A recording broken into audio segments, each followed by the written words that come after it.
ಪುಷ್ಪ 2 cinema world wide release ಆಗಿ ಭರ್ಜರಿ ಪ್ರದರ್ಶನ ಕಾಣ್ತಾ ಇದೆ. ಸಿನಿಮಾ ರಿಲೀಸ್ ಆಗಿ ಕೇವಲ 5 ದಿನಗಳಲ್ಲೇ 900 ಕೋಟಿಯಷ್ಟು ಕಲೆಕ್ಷನ್ ಮಾಡಿದೆ. ಸಿನಿಮಾದಲ್ಲಿ ಆಕ್ಟ್ ಮಾಡಿರೋ ಹೀರೋ ಹೀರೋಯಿನ್ಸ್ಗೆ ಡೈರೆಕ್ಟರ್ಸ್ಗೆ ಎಷ್ಟು ರೆಮ್ಯುನರೇಷನ್ ಬಂದಿದೆ? Guarantee guarantee guarantee. ಇದು ಗ್ಯಾರಂಟಿ ನ್ಯೂಸ್. ನಾನು ಧನುಶ್ರೀ. ಪುಷ್ಪ 2 ಸಿನಿಮಾ ವರ್ಲ್ಡ್ ವೈಡ್ ರಿಲೀಸ್ ಆಗಿ ಭರ್ಜರಿ ಪ್ರದರ್ಶನ ಕಾಣ್ತಾ ಇದೆ. ರಿಲೀಸ್ ಆದ ಕೆಲವೇ ದಿನಗಳಲ್ಲಿ ಬಾಕ್ಸ್ ಆಫೀಸ್ ಲೂಟಿ ಕೂಡ ಮಾಡಿದೆ. ಪುಷ್ಪ 1 ಸಿನಿಮಾದ ಮೂಲಕ ಐಕಾನ್ ಸ್ಟಾರ್ ಅಲ್ಲು ಅರ್ಜುನ್ ಅವರು ನ್ಯಾಷನಲ್ ಸ್ಟಾರ್ ಅಂತಾನೆ ಗುರುತಿಸಿಕೊಂಡ್ರು. ಇನ್ನು ಪುಷ್ಪ 2 ಸಿನಿಮಾದ ಮೂಲಕ ಅವರ ಸ್ಟಾರ್ಡಮ್ ಇನ್ನಷ್ಟು ಹೆಚ್ಚಾಗಿದೆ. ಸುಕುಮಾರ್ ನಿರ್ದೇಶನದ ಮೈತ್ರಿ ಮೂವಿ ಮೇಕರ್ಸ್ ನಿರ್ಮಾಣದ ಅಲ್ಲು ಅರ್ಜುನ್, ರಶ್ಮಿಕಾ ಮಂದಣ್ಣ, ಫಹದ್ ಫಾಸಿಲ್ ನಟನೆಯ ಪುಷ್ಪ 2 ಸಿನಿಮಾ ನಾಗಾಲೋಟವನ್ನ ಮುಂದುವರಿಸಿದೆ. ಇನ್ನು ಪುಷ್ಪ 2 ಸಿನಿಮಾ ವರ್ಲ್ಡ್ ವೈಡ್ ರಿಲೀಸ್ ಆದ್ರೂ ಕೂಡ ಸೌತ್ ಇಂಡಿಯಾದಲ್ಲಿ ಸಖತ್ ಸದ್ದು ಮಾಡಿದೆ. ಸಿನಿಮಾ ತಂಡದವರು ಕೂಡ ಸೌತ್ ಇಂಡಿಯಾದ ಕೆಲವೊಂದು ಸ್ಟೇಟ್ ಗಳಿಗೆ ಹೋಗಿ ಭರ್ಜರಿ ಪ್ರಮೋಷನ್ ಅನ್ನು ಕೂಡ ಮಾಡಿದ್ರು. ಈಗ ಕೇರಳ ಹಾಗೂ ತಮಿಳುನಾಡಿನಲ್ಲಿ ಸಿನಿಮಾಗೆ ಮಿಕ್ಸ್ಡ್ ರಿಯಾಕ್ಷನ್. ಅಂದ್ರೆ ಸಿನಿಮಾ ನೋಡಿದ ಪ್ರೇಕ್ಷಕರು ಕೆಲವೊಬ್ರು ಚೆನ್ನಾಗಿದೆ ಅಂತ ಹೇಳಿದ್ರೆ ಇನ್ನು ಕೆಲವರು ಚೆನ್ನಾಗಿಲ್ಲ ಅಂತ ಹೇಳಿದ್ದಾರೆ. ಈ ರೀತಿಯ ಅಭಿಪ್ರಾಯಗಳು ಬಂದ್ರು ಕೂಡ ಕರ್ನಾಟಕ, ಆಂಧ್ರ ಹಾಗೂ ಹಿಂದಿ ಭಾಷೆಗಳಲ್ಲಿ ಬ್ಲಾಕ್ ಬಸ್ಟರ್ ಹಿಟ್ ಆಗಿ ಹೊಸ ದಾಖಲೆಗಳನ್ನ ಬರೆದಿದೆ.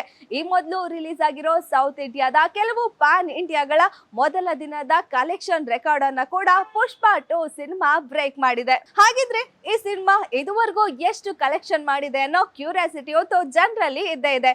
ಅದಕ್ಕೆ ಉತ್ತರ ಇಲ್ಲಿದೆ. ಸಿನಿಮಾ ರಿಲೀಸ್ ಆಗಿ ಕೇವಲ 5 ದಿನಗಳಲ್ಲೇ 900 ಕೋಟಿಯಷ್ಟು ಕಲೆಕ್ಷನ್ ಮಾಡಿದೆ. ಈ ಮೂಲಕ 1000 ಕೋಟಿ ಕ್ಲಬ್ ಸೇರಿದ ಭಾರತೀಯ ಮೊದಲ ಸಿನಿಮಾ ಎಂಬ ಹೆಗ್ಗಳಿಕೆಯನ್ನ ಕೂಡ ಪಡ್ಕೊಂಡಿದೆ.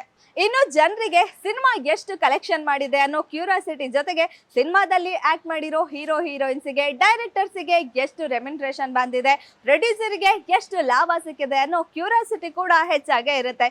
ಇನ್ನು ಸಿನಿಮಾ ಈಗಾಗಲೇ 900 ಕೋಟಿಯಷ್ಟು ಕಲೆಕ್ಷನ್ ಮಾಡಿದೆ. ಇದರಲ್ಲಿ ಯಾರ್ಯಾರಿಗೆ ಎಷ್ಟೆಷ್ಟು ಶೇರ್ಸ್ ಇದೆ ಅನ್ನೋದನ್ನ ನೋಡೋದಾದ್ರೆ ಸಿನಿಮಾ ನಟ ಅಲ್ಲು ಅರ್ಜುನ್ ಅವರಿಗೆ 40% ಆದ್ರೆ ಇನ್ನುಳಿದ 60% ಅಲ್ಲಿ ಮೈತ್ರಿ ಮೂವಿ ಮೇಕರ್ಸ್ಗೆ 30%, ಹಾಗೆ ಸಿನಿಮಾದ ಡೈರೆಕ್ಟರ್ ಸುಕುಮಾರ್ ಅವರಿಗೆ 30% ಇದೆ. ಇದನ್ನ ಕೇಳಿದ್ರೆ ನೀವೆಲ್ಲ ಅನ್ಕೊಬಹುದು, ಸಿನಿಮಾ ನಾಯಕ ನಟನಿಗೆ 40% ಶೇರ್, ಇಷ್ಟೆಲ್ಲ ಬಂಡವಾಳ ಹಾಕಿರೋ ಪ್ರೊಡ್ಯೂಸರ್ಗೆ ಕೇವಲ 30% ಅಷ್ಟೇನಾ ಅಂತ. ಆದ್ರೆ ಇದು ಕೇವಲ ಚಿತ್ರಮಂದಿರಗಳಲ್ಲಿ ಏನ್ ಕಲೆಕ್ಷನ್ ಆಗಿರುತ್ತೆ ಆ ಮೊತ್ತದಲ್ಲಿ ಈ ಶೇರ್ಸ್ ಗಳು ಡಿವೈಡ್ ಆಗುತ್ತೆ ಹೊರತು ಇದನ್ನ ಬಿಟ್ಟು ಇನ್ನು ಉಳಿದ ಸಿನಿಮಾದ ಲಾಭಗಳೆಲ್ಲ ಪೂರ್ತಿ ಪ್ರೊಡ್ಯೂಸರ್ಗೆ ಹೋಗುತ್ತೆ. ಅಂದ್ರೆ OTT ರೈಟ್ಸ್ ಆಗಿರ್ಬೋದು, ಟಿವಿ ರೈಟ್ಸ್ ಆಗಿರ್ಬೋದು, ಅಥವಾ ಮ್ಯೂಸಿಕ್ ರೈಟ್ಸ್ ಆಗಿರ್ಬೋದು, ಆಡಿಯೋ ರೈಟ್ಸ್ ಜೊತೆಗೆ ಬೇರೆ ಭಾಷೆಗಳಲ್ಲಿ ಡಬ್ ಮಾಡಲು ಕೊಡೋ ರೈಟ್ಸ್, ಈ ಎಲ್ಲ ಲಾಭಗಳು ಕೂಡ ಪ್ರೊಡ್ಯೂಸರ್ಗೆ ಹೋಗುತ್ತೆ. ಕೇವಲ ಚಿತ್ರಮಂದಿರಗಳಲ್ಲಿ ಕಲೆಕ್ಷನ್ ಆಗಿರೋ ಅಮೌಂಟ್ ಮಾತ್ರ ಈ ರೀತಿಯಲ್ಲಿ ಡಿವೈಡ್ ಆಗುತ್ತೆ. ಉದಾಹರಣೆಗೆ 1000 ಕೋಟಿ ಕಲೆಕ್ಷನ್ ಆಯ್ತು ಅಂದ್ರೆ ಅಲ್ಲು ಅರ್ಜುನ್ ಅವ್ರಿಗೆ 400 ಕೋಟಿ ರೂಪಾಯಿ ಹೋದ್ರೆ ಮೈತ್ರಿ ಮೂವಿ ಮೇಕರ್ಸ್ಗೆ 300 ಕೋಟಿ, ಹಾಗೆ ಸಿನಿಮಾದ ಡೈರೆಕ್ಟರ್ ಸುಕುಮಾರ್ ಅವರಿಗೆ 300 ಕೋಟಿಯಷ್ಟು ಅಮೌಂಟ್ ಹೋಗುತ್ತೆ. ಇನ್ನು ಸಿನಿಮಾದ ನಾಯಕ ನಟಿ ನಮ್ಮ ಕನ್ನಡತಿ ರಶ್ಮಿಕಾ ಮಂದಣ್ಣ ಅವರು ಕೂಡ ಈ ಸಿನಿಮಾಗೆ ಅಷ್ಟು ಕೋಟಿ ರೆಮ್ಯುನರೇಷನ್ ತಗೊಂಡ್ರು, ಇಷ್ಟು ಕೋಟಿ ತಗೊಂಡ್ರು ಅಂತ ಎಲ್ಲ ಕಡೆ ಸುದ್ದಿ ಆಗ್ತಾ ಇದೆ. ಆದ್ರೆ ನಿಜವಾಗ್ಲೂ ಅವರು ಎಷ್ಟು ರೆಮ್ಯುನರೇಷನ್ ತಗೊಂಡ್ರು ಅಂತ ಖುದ್ದಾಗಿ ಸಿನಿಮಾ ತಂಡದವರೇ ಹೇಳಿದ್ದಾರೆ. ರಶ್ಮಿಕಾ ಮಂದಣ್ಣ ಅವರು ಪುಷ್ಪ 1 ಸಿನಿಮಾಗೆ 3 ಕೋಟಿಯಷ್ಟು ಸಂಭಾವನೆ ಪಡ್ಕೊಂಡ್ರೆ ಪುಷ್ಪ 2 ಸಿನಿಮಾಗೆ 2 ಕೋಟಿಯಷ್ಟು ಸಂಭಾವನೆ ಪಡ್ಕೊಂಡಿದ್ರು.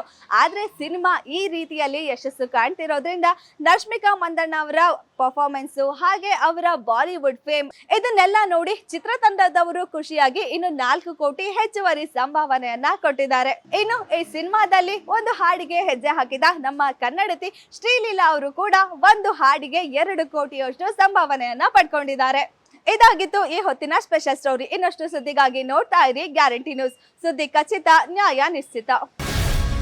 ಗ್ಯಾರಂಟಿ ನ್ಯೂಸ್, ಸುದ್ದಿ ಖಚಿತ, ನ್ಯಾಯ ನಿಶ್ಚಿತ.